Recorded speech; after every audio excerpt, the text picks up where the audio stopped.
নমস্কার, আমি রূপসী হালদার। আবারও চলে এসেছি একটি নতুন পর্ব নিয়ে। পড়ছি আমৃত ভালোবাসি তোকে। লেখনীতে রয়েছেন সালমা চৌধুরী। পর্ব 41। মেঘ মুখে হাসি রেখে খুব সহজভাবে কথাটা বললেও তানভীর সেটাকে সহজভাবে নিতে পারেনি। তানভীরের দু চোখ সরু হয়ে আসে, ভ্রুজোড়ার মাঝে কয়েক স্তর ভাঁজ হয়ে গেছে, চোখের শিরা উপশিরার বর্ণ পরিবর্তন হতে শুরু করেছে। তানভীর অত্যন্ত গুরুগম্ভীর কণ্ঠে প্রশ্ন করল, কে? মেঘ স্বাভাবিকভাবেই মজার ছলে উত্তর দেয়, তামিম। সহসা তানভীরের ডান হাত মুষ্টিবদ্ধ করতে করতে গেটের দিকে তাকায়। তানভীরের দৃষ্টি অবিরত তামিমকেই খুঁজছে, কিন্তু তামিম কোথাও নেই। বর্ণা আর মেঘ কথা বলে চলে আসলেও তামিম সেখানে দাঁড়িয়ে পড়েছিল। এইভাবে বর্ণা রিজেক্ট করে দেবে এটা সে কোনো ক্রমেই ভাবতে পারেনি। ভেবেছিল বর্ণা হয়তো একটু সময় নেবে, কিন্তু না, মিরহাজ তামিমকে সান্ত্বনা দিতে ব্যস্ত। তানভীর গলা খাকারে দিয়ে ঢোক গেল। নিজের রাগ নিয়ন্ত্রণ করতে মূলত এমনটা করা। রক্তচক্ষু ঢাকতে পকেটে রাখা সানগ্লাসটা চোখে দিয়ে বর্ণার দিকে তাকালো। বর্ণা মাথা নিচু করে শান্ত মেয়ের মতো দাঁড়িয়ে আছে। বাইরে শান্ত থাকলেও তার মনের ভিতরে ঝড় চলছে। এই ঝড় প্রবল রাগের কারণে সৃষ্টি হয়েছে। ভার্সিটিতে উঠে জীবনে প্রথমবারের মতো দুটো ছেলে বন্ধু হয়েছে। কয়েক মাসের বন্ধুত্বে তামিম এভাবে প্রপোজ করে দিল। যতবার মনে পড়ছে ততবারই রাগে বর্ণার নাক ফুলে উঠছে। তানভীর গাড়ির দরজা খুলে গম্ভীর কণ্ঠে বলল, গাড়িতে বস, আমি আসছি। মেয়ে গাড়িতে উঠে বসতে বসতে জিজ্ঞাসা করলো, কোথায় যাবে ভাইয়া? কাজ আছে। তানভীর ফোন চাপতে চাপতে ভার্সিটির মেইন গেট পেরিয়ে ভেতরে ঢুকে গেল। 5 মিনিটের মধ্যে ফিরে এসেছে। চোখে তখনও সানগ্লাস পরা। গাড়ির ড্রাইভিং সিটে বসে ফোনটা গাড়ির সামনে দিয়ে ছুঁড়ে ফেলে গাড়ি স্টার্ট দিল।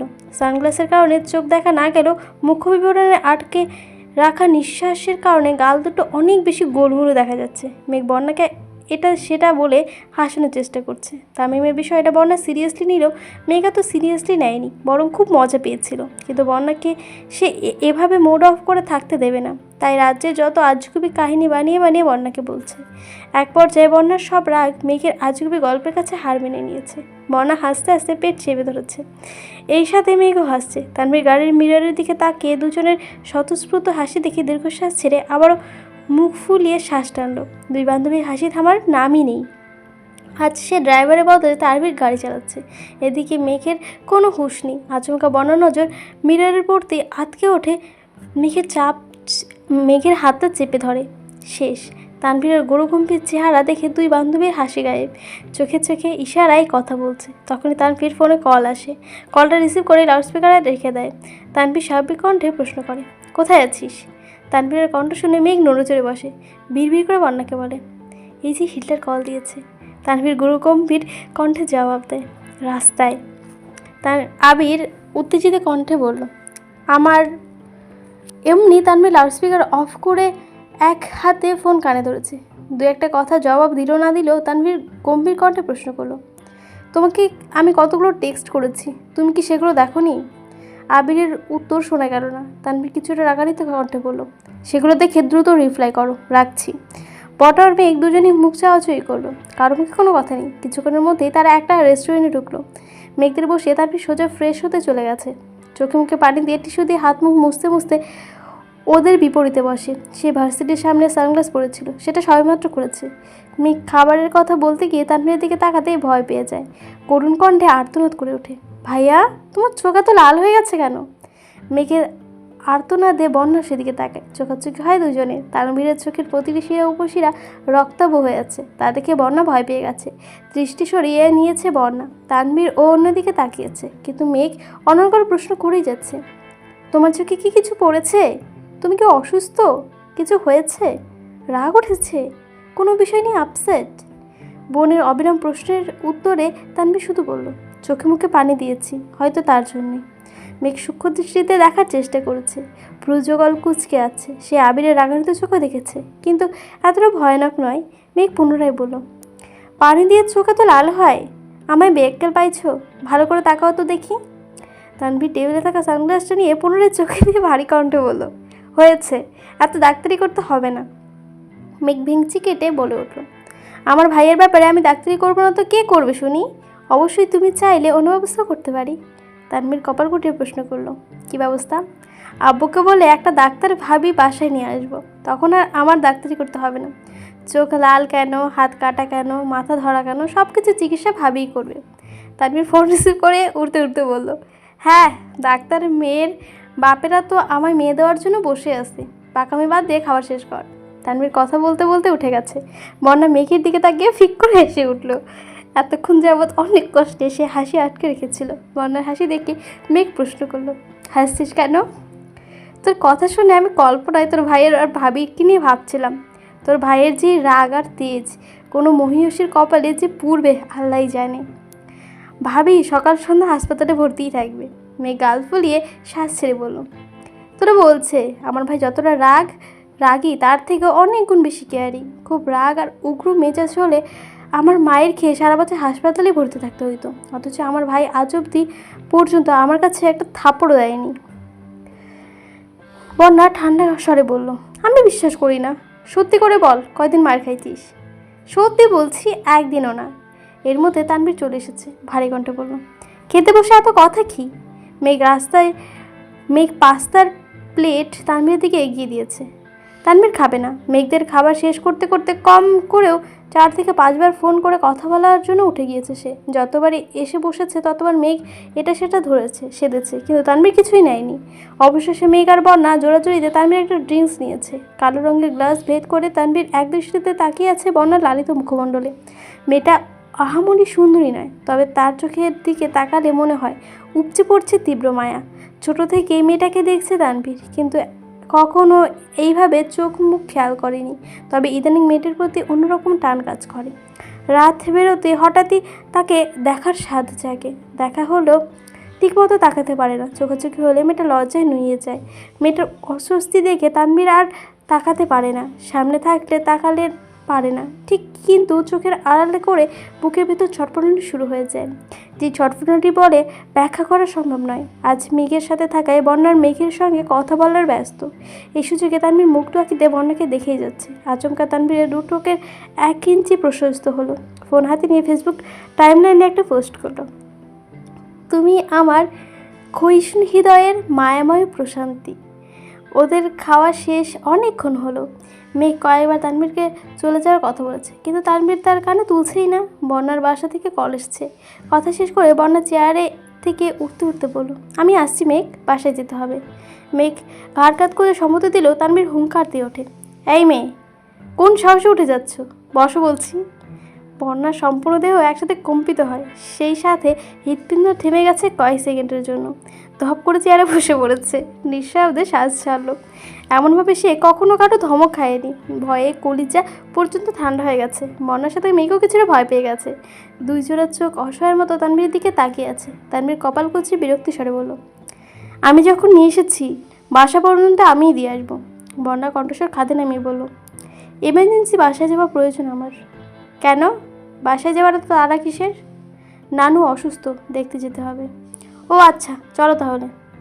আমি একা। তানভীর গাড়ির চাবির রিং সহ হাতটাকে এমনভাবে টেবিলের ওপর রেখেছে যে কাজ আর চাবির শব্দ আশপাশ স্তব্ধ হয়ে গেছে। সেই সঙ্গে সঙ্গে বদ্ধ হয়ে গেছে বন্যার অর্ধেক বলা কথাটাও। যথারীতি ওদের দিকে গাড়ি স্টার্ট দিল তানভীর। কিছুক্ষণ যাওয়ার পরেই তীব্র ঝঞ্ঝট। তানভীর স্টিয়ারিংয়ে মাথা টেকিয়ে বসে আছে। তামিমের ঘটনা মাথা থেকে কোনোভাবেই সারাতে পারছে না সে। খানিক বাদে বাদে রক্ত টকবক করে উঠছে। রাগ কন্ট্রোল করতে পারছে না। আর সেই রাগের প্রভাব পড়ছে মেঘ আর বন্যার উপর। যানজট পেরিয়ে বন্যাকে বাসায় পর্যন্ত এগিয়ে দিল। তারপর মেঘকে নিয়ে বাসায় এসেছে। বাসায় ঢুকে 1 গ্লাস পানি খেলে ফ্রিজ থেকে বরফের টুকরো বের করে মাথায় দিতে দিতে বেরিয়ে পড়েছে। হালিমা খান, আকলিমা খান একবার ডাকলেন, কত প্রশ্ন করলেন, কিন্তু তানভীর নিরুত্তরে বেরিয়ে গেছে। ঘণ্টাখানেকের মধ্যেই তানভীর আবিরের অফিসে এসেছে। আশপাশে না থেকে সরাসরি আবিরের কেবিনে হাজির হলো। চোখে সানগ্লাসটা খুলে টেবিলের উপর ছুঁড়ে ফেলে। আবির দীর্ঘ মনোযোগ দিয়ে ল্যাপটপে কাজ করছিল। আবিরের ওপর পাশে টেবিলের পাশে 2 হাত রেখে কিছুটা ঝুঁকে রাগান্বিত কণ্ঠে হুঙ্কার দিয়ে ওঠে, আটকালে কেন আমায়? আমি নিরুত্তর। পুনরায় তানভীর পুনরায় বলা শুরু করলো, 2 দিন হয়নি ঢাকায় এসে মানুষের পাখনা গজায় গেছে। পাখনা 2টা আজই পুরাই দিতাম। এই ছেলে বন্যাকে প্রপোজ করার সাহস কি করে? তার বুকটা ছিঁড়ে হৃৎপিণ্ডটা মেপে দেখার তীব্র ইচ্ছা আমার। আটকালে কেন আমায়? আবির ল্যাপটপের দিকে তাকিয়েই থেকেই বলল, বস। আমি এখানে বসতে আসিনি। তুমি মারবার জন্য নিষেধ করেছে কেন? ওই ছেলের প্রতি এত দয়া কিসের তোমার? এখনও সময় আছে, একবার ওকে বলো। আবির একটু উচ্চস্বরে পিএসকে ডাকলো। পিএস আসতেই স্বাভাবিক কণ্ঠে বলল, একটা কোল্ড কফি দিতে বলো, সাথে কিছু নাস্তা আনানোর ব্যবস্থা করো। জি ভাইয়া, আবির পুনরায় ডাকলো। শোনো, অন্য কাউকে না পাঠিয়ে বরং কষ্ট করে তুমি নিজেই নিয়ে এসো। নাস্তার সাথে ভালো দেখে একটা ফুলের মালা নিয়ে এসো। আর হ্যাঁ, অবশ্যই যেন সেটা তরতাজা ফুলের মালা হয়। জেলা ছাত্রলীগের সভাপতি আমার অফিসে এসেছে, কাগজ ফুলের মালা দিলে তো মান সম্মান থাকবে না, তাই না? জি আচ্ছা ভাইয়া বলে পিএস চলে গেছে। তানভীর অগ্নিদৃষ্টিতে আবিরের দিকে তাকিয়েছে। পিএস বের হতেই তানভীর রাগান্বিত কণ্ঠে চিৎকার চেঁচামেচি শুরু করেছে। আবির সেসবে পাত্তা না দিয়ে ল্যাপটপে কাজ করছে আর মিটিমিটি হাসছে। ওদের দুই ভাইয়ের একই সমস্যা। আবিরের রাগ যখন কন্ট্রোলের বাইরে চলে যায় তখন তার হাত পা স্থির থাকে না। কোনো ছেলের ওপর রাগ ওঠে সেই ছেলেকে হাসপাতালে পাঠিয়ে তবেই শান্ত হয়, আর পরিবার বা প্রিয়তমের ওপর রাগ করলে সেই রাগ নিজের ওপর দিয়েই যায়। কখনো দেওয়ালে অবিরাম ঘুষি দিয়ে নিজেকে ক্ষতবিক্ষত করে, কখনো বা শখের জিনিসগুলো ছুঁড়ে ভেঙে টুকরো টুকরো করে ফেলে। অন্যদিকে তানভীরের স্বভাব উল্টো, মারপিট তার তেমন আগ্রহ নেই। তবে আবির বিদেশে থাকাকালীন ভাইয়ের জন্য অনেককে হালকা পাতলা মাইর দিতে হয়েছে। তবে খুব বেশি রাগ উঠলে তানভীর প্রচুর চিল্লায়, যা মুখে আসে তাই বলতে থাকে, কাউকে পরোয়া করে না। তার কথায় লজিক থাকুক বা না থাকুক, রাগ উঠেছে মানে সে চিল্লাবেই। এই স্বভাব অনেকটা মেঘেরও আছে। বুঝুক আর নাই বুঝুক, চিল্লায়, ঘর বাড়ি মাথায় উঠে ফেলে। পুরো 10 মিনিট আবির গলা ফেটিয়ে চিৎকার চেঁচামেচি করেছে। অথচ আবির নীরব শ্রোতা। সে তার ভাইয়ের স্বভাব জানে। তানভীরের রাগ উঠেছে মূলত তামিমের ওপর। এই রাগ আরও 2 থেকে 3 মাস আগের থেকেই। আবিরকে সে বেশ কয়েকবার ওয়ার্ন করেছে, মারতেও চেয়েছে, কিন্তু আবির প্রতিবারই বাধা দিয়েছে। কথা বা মেরেই হোক বিষয়টা সমাধান করে ফেলবে, আজ এই দিন দেখতে হতো না। অথচ আজও আবির নীরব, ছেলেকে কিছু বলতেও নিষেধ করেছে। এই রাগের তানভীর উল্টোপাল্টা চিল্লাচ্ছে। আবির আর কথায় মনোযোগ দিতে না দেখে তানভীর হুট করেই আবির আর ল্যাপটপ অফ করে দিয়েছে। আবির ভ্রুকুচকে বলল, কাজটা শেষ করতে তো দিদি। তানভীরের রাগ দ্বিগুণ বেড়ে গেছে। হুঙ্কার দিয়ে বলল, কোন কাজ করতে হবে না তোমাকে, তুমি আমার বিষয় সমাধান করো, তারপর যা ইচ্ছে করবা। এই পর্যায়ে তানভীরের মেজাজি কথাবার্তা শুনে সবাই আবিরের রুমের সামনে হাজির হয়ে গেছে। রাকিব নিজের রুমে থাকা এই ঘটনায় কিছুই শোনেনি। 2 থেকে 1 বাধ্য হয়ে শেষমেশ রাকিবকে জানিয়েছে। রাকিব তৎক্ষণাৎ ছুটে আসে। তানভীরের কথার জবাবে আবির হেসে ফেলে, জি জনাব, আপনি যা বলবেন তাই হবে। অনেকক্ষণ যাবৎ চিল্লাচিল্লি করছেন, অনুগ্রহ করে আপনি একটু শান্ত হয়ে বসুন, কফিটা খেয়ে নাস্তা করে আবার শুরু করবেন, ঠিক আছে? টেবিলের ওপর থেকে একটা কাঠের বক্স তুলে ছুঁড়ে মারে আর চিৎকার করে বলে, কিছু ঠিক নেই, আর তুমিও ঠিক নেই। ছুঁড়ে ফেলা বক্সটা দেওয়ালে লেগে ফেরত আসে। এমনই সময় রাকিব ঢুকিয়ে গেছে ঘরে। তৎক্ষণাৎ না শুনলে বক্সটা রাকিবের মাথায় লাগতো। রাকিব আতকে উঠে বলে, তোরা 2 ভাই কি আমায় মারার প্ল্যান করেছিস নাকি? কি হয়েছে তানভীর?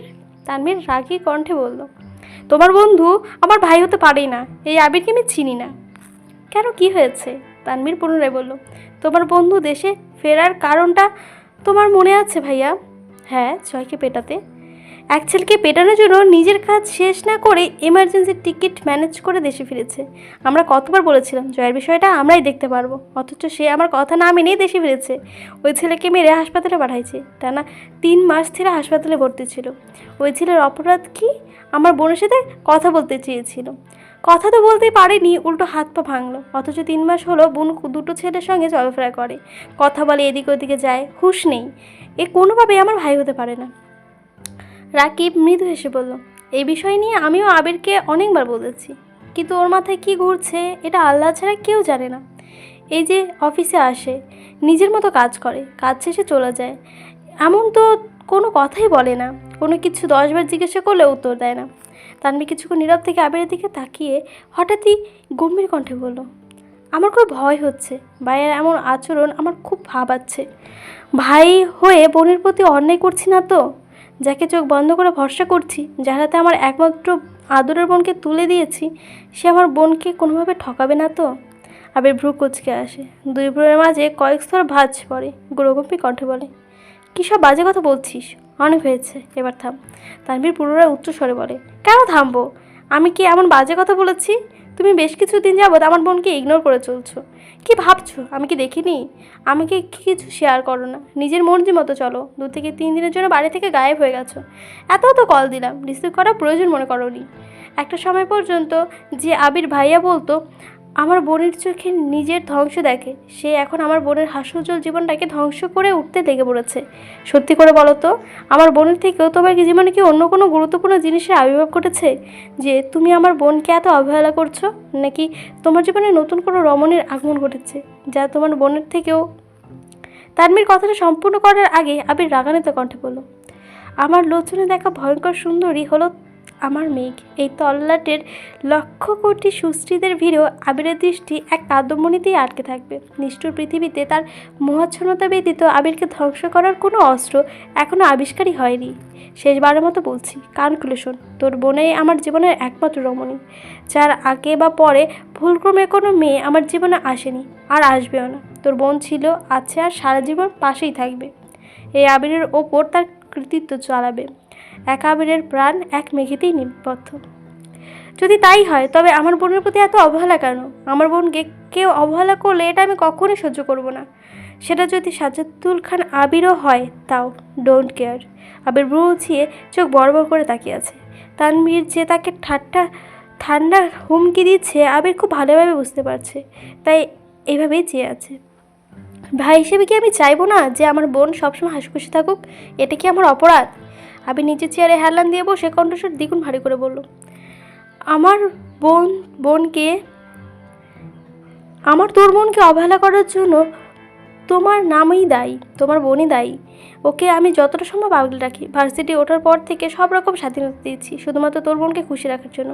ড্রাইভার আঙ্কেল প্রায় 2 থেকে 1 ঘন্টা 30 মিনিট 20 মিনিট পর পর তোর বোনের জন্য গাড়ি নিয়ে অপেক্ষা করতো। তোর বোন বন্ধু বান্ধবীদের সাথে আড্ডা দেয়, খাওয়া দাওয়া করে। আঙ্কেল ডাকতে গেলে ওর মন খারাপ হবে, তাই আঙ্কেলকে বলেও রেখেছি যতক্ষণ সময় লাগুক না কেন উনি যেন অপেক্ষা করেন।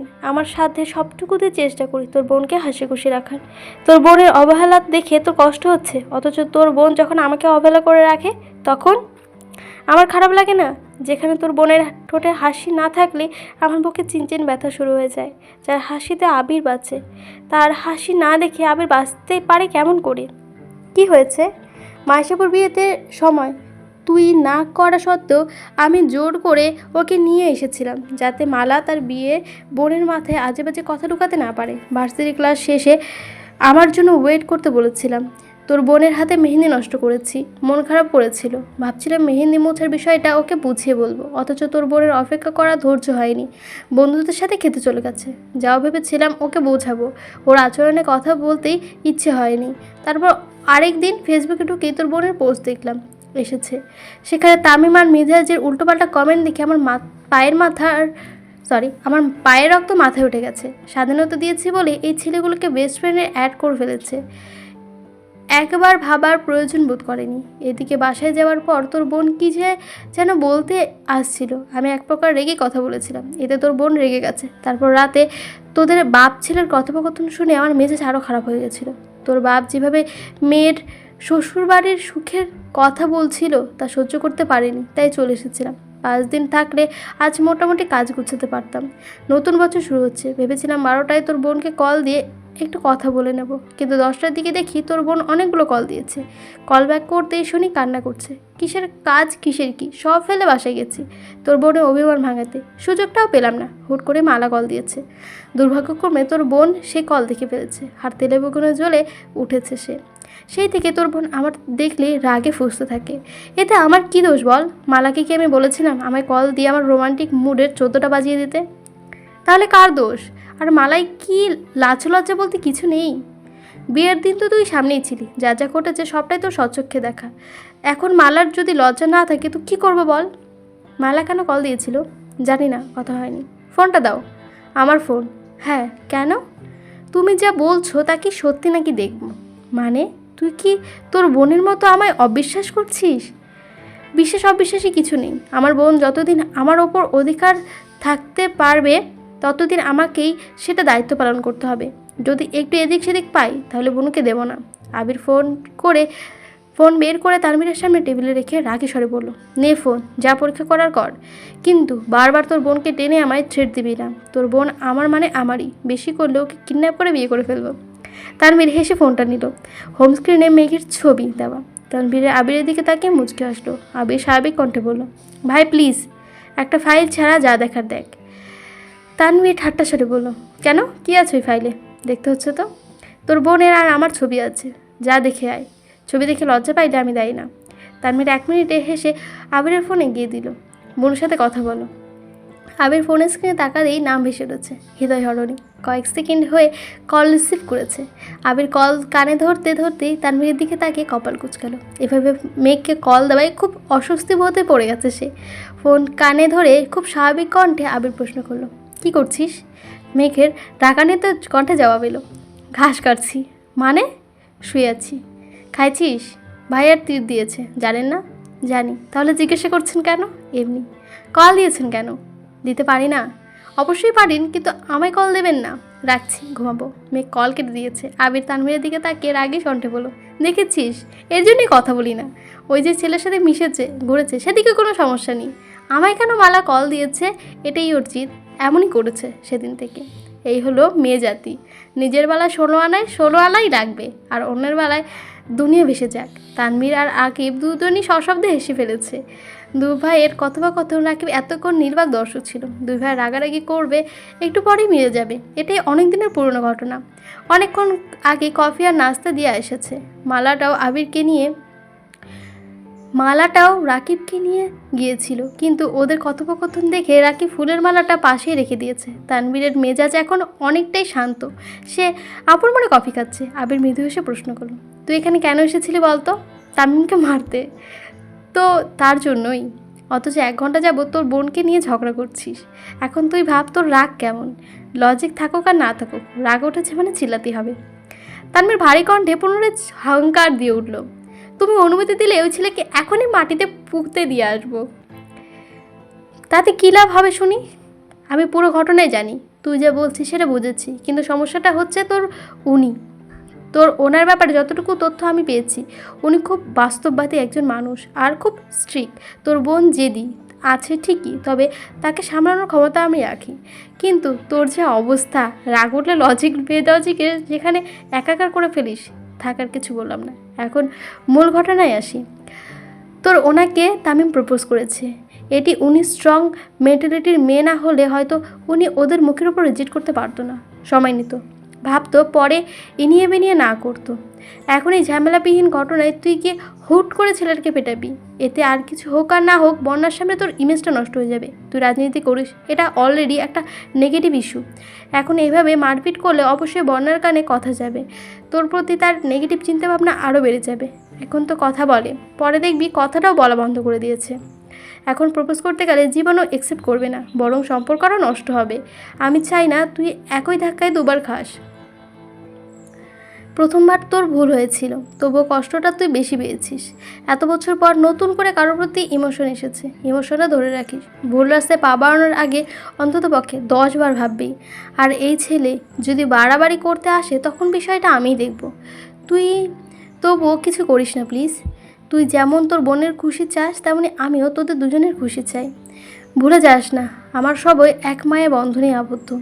আমার কিছু হলে যেমন তুই কষ্ট পাবি, তোর কিছু হলে তোর বোন কষ্ট পাবে, আর তোর বোনের কিছু হলে আমি শেষ হয়ে যাব।